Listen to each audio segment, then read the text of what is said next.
I'm doing something a little different today, and this comes from a comment exchange I had with Starless Mystery, which I mentioned in my last video. Starless asked me if I had ever seen the 1976 movie 2-Minute Warning with Charlton Heston, a story about a sniper at the Super Bowl. She suggested I watch it to see if it might relate to the Las Vegas shooting. At the time I told her I wasn't sure if I'd ever seen it. I had definitely heard of the movie.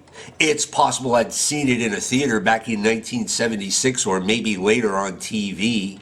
Now that I have watched it, since Starless clued me in, it was on YouTube for free, I can definitely state 2-Minute Warning is a thoroughly forgettable action thriller / disaster movie which might explain my foggy memory. I have another YouTube channel called Movie That's So Groovy with Alex, where I do movie reviews of personal favorites. I'm on an indefinite hiatus from doing new videos on that channel for a number of reasons, one being I'm too ambitious for my own good. I started wearing costumes, which seemed like a good idea at the time, but it soon became clear anything that elaborate on a weekly basis was too much for one person. However, before I stopped doing the videos, I toyed with the idea for a feature called Read the Movie, See the Book, where I would take a movie I liked that had been adapted from a novel, read the thing, and then do a review talking about how the movie and the source material were the same or different. I even went as far as reading The Beguiled by Thomas Cullion, originally called The Painted Devil, and I planned on doing a review along with the movie made from it starring Clint Eastwood back in 1971. As far as the version made in 2017 with Colin Farrell and Nicole Kidman, I can't believe I paid $11 for this piece of crap. Everything that made the novel a fun gothic potboiler was nowhere to be found in here. So with that in mind, I told Starless Mystery I was not only going to watch 2-Minute Warning, but I was going to find a copy of the novel by George LaFontaine, read it first, then watch the movie. When I got that all done, I was going to do a book report. And what I can say about LaFontaine's novel is it contains, in numerous flashbacks, a harrowing portrait of a 17-year-old male from El Paso, Texas, named Norbert Baird, whose life is so utterly horrible and meaningless that you're not supposed to have any trouble imagining somebody like him turning into a sniper. In the course of his short life, Norbert sees a friend shoot himself while carelessly playing with a pistol. Friendless Norbert later has a homosexual encounter at summer camp and starts freaking out that all his schoolmates will now know what he did. Later, Norbert sees his drunken father kill a litter of puppies with a hatchet. The father dies from alcoholism, and not long after, Norbert attempts suicide by slashing his wrists. At this point, Norbert's relationship with his mother is in total shambles, so he decides to leave El Paso by hitchhiking, and the driver who gives Norbert a lift beats him up, sexually assaults him, robs him, and leaves him unconscious by the side of the road. Then, and I almost couldn't believe it as I was reading it, Norbert goes to Black Panther headquarters in, I guess, Los Angeles. Yeah, I do mean these guys. And he offers them his services. They more or less laugh him out of the room, and it's from then on that I had a tough time taking the book seriously. Up to this point, George LaFontaine did an okay job creating a lunatic hick character like Norbert, but the Black Panther scene comes off as caricatured comedy. We now know Norbert isn't just a deeply disturbed young man, he's also a total fucking idiot. I guess LaFontaine just couldn't resist slipping that in. Which isn't to say the Black Panther scene doesn't move the story along.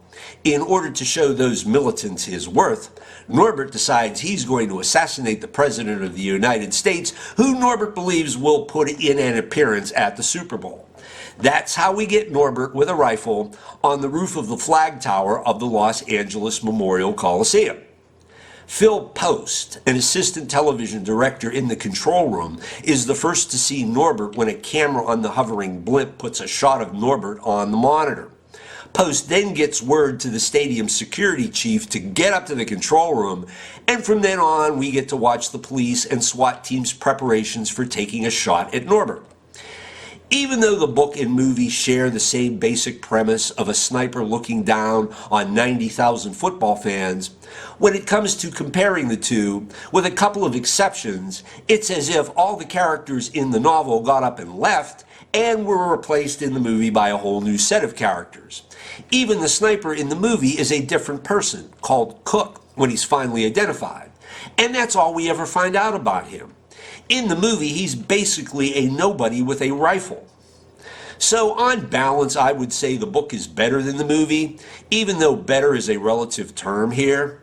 Both the book and the movie are nasty and dumb, but at least with the novel and its heavy reliance on flashbacks, we do get a lot of characterization as we flip back and forth to the real-time action. Unfortunately, the movie has to move in a linear way, so in a 2-hour flick, all we get for an hour and a half is setup until the slam-bang finale. The biggest difference between the movie and the book is that in the book, only 3 people are shot and killed, and the crowd in the Coliseum never knows there was any kind of shooting because of the noise. In the movie, however, when the sniper is wounded, he starts shooting wildly into the crowd, and that starts a panic where all the people in the stadium flee at once. Getting a panicked mob on the run was the whole point behind this movie existing.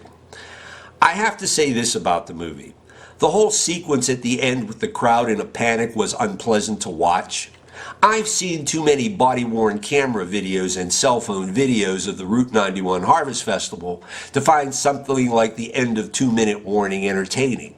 I would even go as far as to say, if you are a survivor of the LVS, don't watch this movie. Not that it matters, but 2-minute warning is a hack job piece of movie making, ripping off the sniper opening to Dirty Harry, then giving us little beyond busy work for a bunch of familiar character actors like David Jansen, Jack Klugman, and Walter Pidgeon.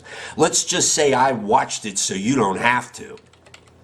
Finally, are there any things from the book or the movie 2-minute warning that would give us an insight into the Las Vegas shooting? Not in the slightest. But I did have this thought. The atrocities of the past, even fictional ones, never resemble the atrocities of the future. They are always different and always take us by surprise. They are never like anything we've seen before. Sadly, the story of fictional Norman Baird or the story of a real mass shooter like Charles Whitman, the Texas Tower sniper from 1966, tells us nothing about Stephen Paddock. The comparatively wealthier Paddock had to have some kind of reason for firing down at the crowd of country music fans at Route 91. It must have been meant to accomplish something, at least in his mind.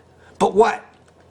At the end of 2-minute warning, Heston's Captain Hawley has the sniper Cook on the ground after emptying his pistol into him. Hawley is screaming at Cook to give him some kind of reason why for doing what he did. But Cook just says, "Please don't hurt me," and dies. It's a cynical end to a cynical movie telling us you'll never get an answer to why. Fortunately, I don't believe that. Well, that's it for today. Please leave your thoughts in the comments section below. Like, subscribe, share, throw money at me. You know the drill. Have a good one. We're coming up in the 2-minute warning. You ought to have your people in place by then. When the 2-minute whistle blows, it's your ballgame. He's up! 2-minute warning. After that, sudden death. So I was trying to find a chain, and the closest I came were these weaved leaf rings linked together, and they went down to this fake parrot on a perch. And I said to myself, is this as close as I'm going to get?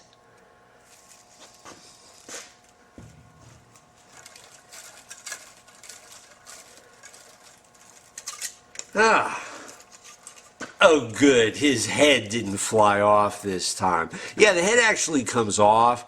You could stash stuff down inside the parrot. I'd show you, but it's too much of a pain getting it back on.